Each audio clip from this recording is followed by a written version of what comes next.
Le jeune Wen descendait d'une noble famille du Tianxi. Depuis son enfance, il avait eu la passion de la musique et après de longues années d'études, il était considéré comme un luthiste hors pair. Un soir, il rentrait chez lui, il était tard, le soleil s'était déjà couché et Wen était encore loin de sa maison. La pluie s'étant mise brusquement à tomber, Wen rechercha un abri. Il arriva ainsi dans un village qui bordait la route et poussa la première porte qui se trouvait sur son chemin. La maison semblait inhabitée. Mais cela lui importait peu. Il lui suffisait de passer la nuit sous un toit. Tout à coup, une porte s'ouvrit et une belle jeune fille parut. À la vue du jeune homme, elle s'enfuit effrayée. Avant que Wen eût le temps de faire un mouvement, la porte se rouvrit, livrant passage à une vieille femme. « Qui êtes-vous » demanda-t-elle. « Comment vous êtes-vous introduit ici ?»« Je m'appelle Wen, » répondit-il poliment. « Je me suis réfugié dans cette maison pour échapper à la pluie. Je vous saurai gré de me permettre d'y passer la nuit. »« Volontiers, » répondit la vieille femme. Elle avait l'air aimable et honnête. Wen en profita pour lui poser une question qui lui brûlait les lèvres. « J'ai vu en entrant ici une très belle jeune fille. Pourriez-vous me dire son nom ?»« C'est ma nièce, Fleur Parfumée. »« Ne pourrais-je la revoir ?»« Je regrette, c'est impossible. » Sur ces mots, la vieille dame se retira. Wen s'aperçut, sans plaisir, que la paille étendue par terre était humide et pourrie.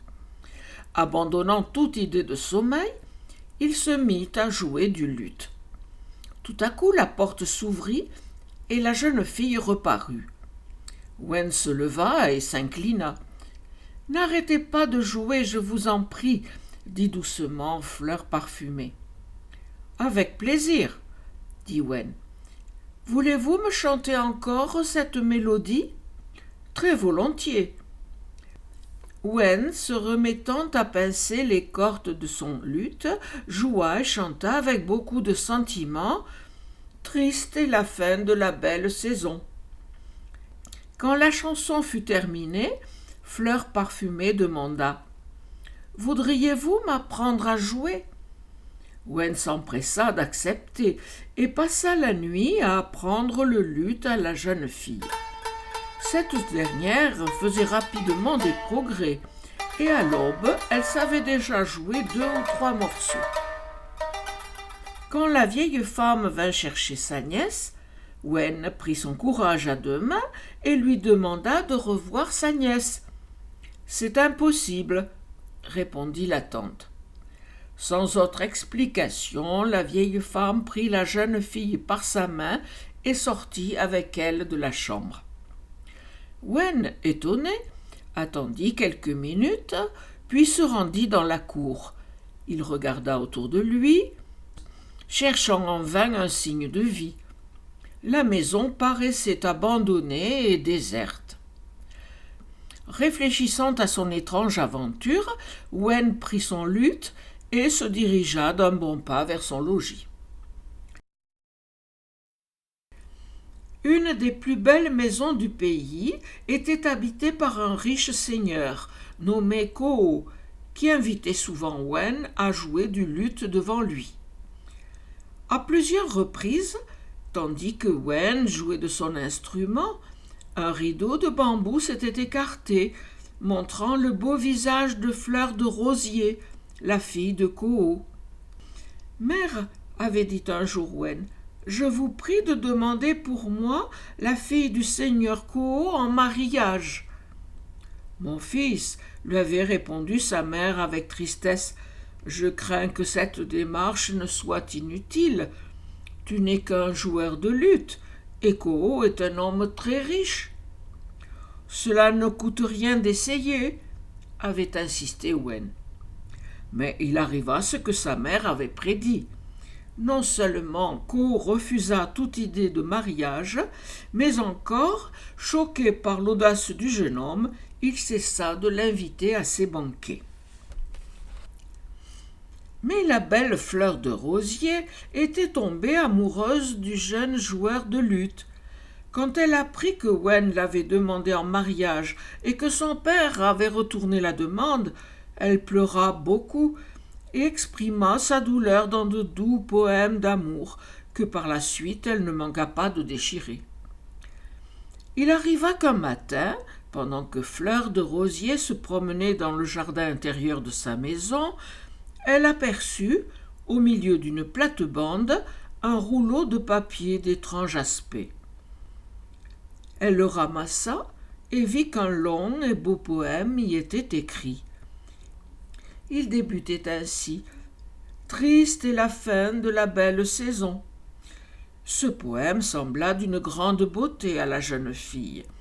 De retour dans sa chambre, elle voulut le recopier sur une feuille de papier très fin qu'elle laissa sur sa table, se promettant de le cacher lorsque l'encre serait sèche.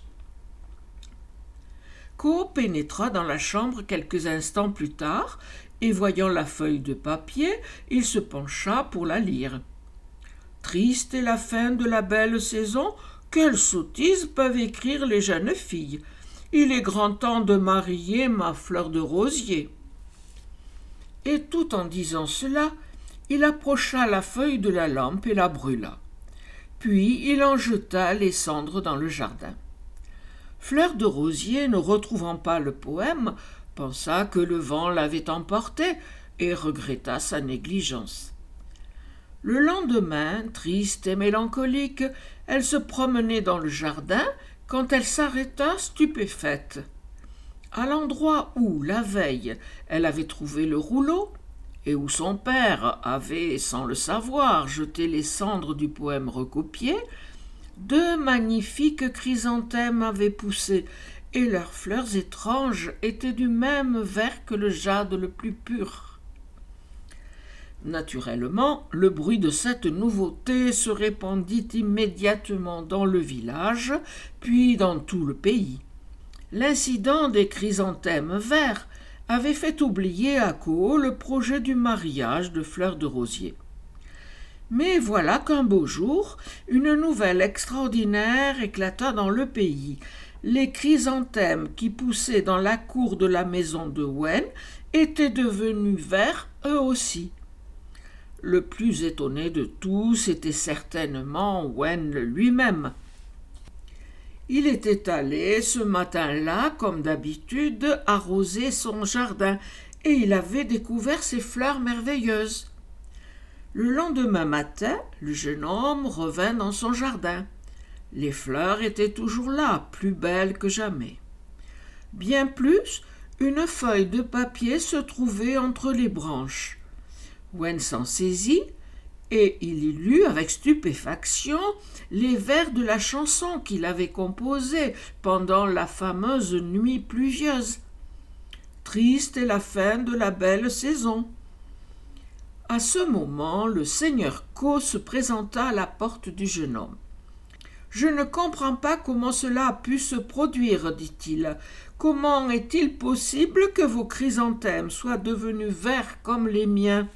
« Je ne suis pas mieux renseigné que vous, seigneur Ko, répondit Wen, mais faites-moi l'honneur de rentrer dans mon humble maison. Le seigneur Ko ne pouvait refuser cette invitation. Wen le précéda pour préparer des rafraîchissements et laissa le rouleau de papier contenant le poème sur une petite table de laque près de la porte d'entrée. Le seigneur Ko ne put s'empêcher de prendre le papier et de le lire. « Mais, balbutia-t-il, c'est le poème écrit par Fleur de Rosier. Comment se trouve-t-il entre les mains de Wen ?» Le plus simple était de le lui demander. C'est ce que Ko fit sur-le-champ. Mais Wen parut tomber du ciel. « Un poème écrit par votre fille ? Vous vous trompez, seigneur Ko, je suis l'auteur de ce poème. L'avez-vous envoyé à ma fille ? Non, je vous le jure, j'ai moi-même trouvé ce matin ce rouleau de papier dans mon jardin. Je n'y comprends rien, cria le seigneur Ko exaspéré.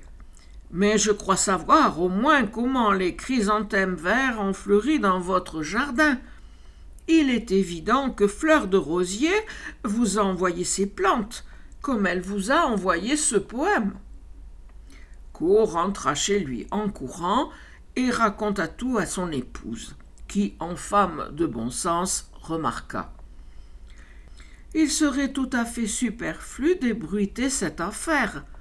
Cette floraison de chrysanthèmes verts est peut-être un ordre des dieux d'unir nos deux familles. Donnons Fleur de Rosier en mariage à ce jeune homme, et n'en parlons plus. Ces paroles étaient si sages que le seigneur Ko finit par accorder son consentement.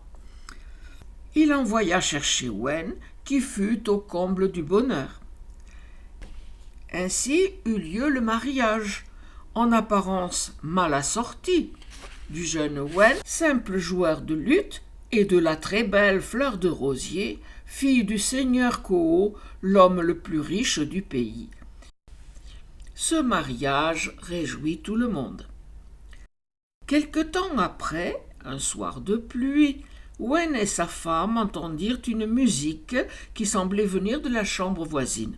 « Quelqu'un est en train de pincer les cordes de ton luth, dit Fleur de Rosier à son mari. Wen sortit de sa chambre et reparut portant son luth. Il dit avec une expression de profonde stupeur « Il n'y a personne dans la chambre. » Le jeune homme posa le luth sur un coussin et recula de plusieurs pas. Les cordes se mirent à vibrer. Fleur de Rosier frissonna. « Cela ne peut être que de la magie. Qu'allons-nous faire ?» Wen était bien embarrassé. « Qui que vous soyez, génie ou fée, dit-il humblement, je vous prie de ne pas effrayer ma femme. » Un éclat de rire jeune et gai partit de l'endroit où le luth était posé, puis la lampe clignota, et les deux époux virent apparaître une belle jeune fille qui tenait l'instrument dans ses bras et en pinçait doucement les cordes. « Fleur parfumée !» s'écria Wen. « Oui, c'est moi. Je suis venue recevoir vos remerciements. » Fleur de Rosier, rassurée, s'approcha de la jeune fille. « Nous sommes à votre disposition. »« Je vous en remercie, » dit Fleur parfumée, « mais je désire seulement que vous pensiez à moi avec gratitude. C'est moi qui ai planté dans vos jardins les chrysanthèmes verts. C'est moi qui vous ai fait trouver les 2 rouleaux sur lesquels était inscrit le même poème. C'est à moi que vous devez d'être mari et femme. Je n'avais pas d'autre moyen de prouver ma reconnaissance à mon habile professeur de musique. Voyez-vous, poursuivit la jeune fille, j'avais désobéi à mon père, qui est un puissant génie, et ma punition avait été de passer toutes les nuits de pluie sur la terre, dans des maisons inhabitées et sans le moindre confort. Ceci aurait dû continuer pendant plusieurs années. Mais après cette fameuse nuit où j'ai si bien appris à jouer du luth, mon père m'a pardonné. J'ai donc contracté une dette à l'égard de mon professeur. » Wen et Fleur de Rosier, s'inclinant profondément devant la jeune fille, lui demandèrent de demeurer un peu avec eux. « C'est impossible, » répondit en souriant Fleur parfumée. « Il faut que je retourne chez mon père, sinon je m'exposerai à une punition encore plus sévère. Adieu donc. » Ils ne revirent jamais Fleur parfumée, mais les chrysanthèmes verts continuèrent à fleurir dans le jardin de Wen, ouvrant à chaque saison leurs splendides corolles qui semblaient découpées dans le jaspe le plus précieux.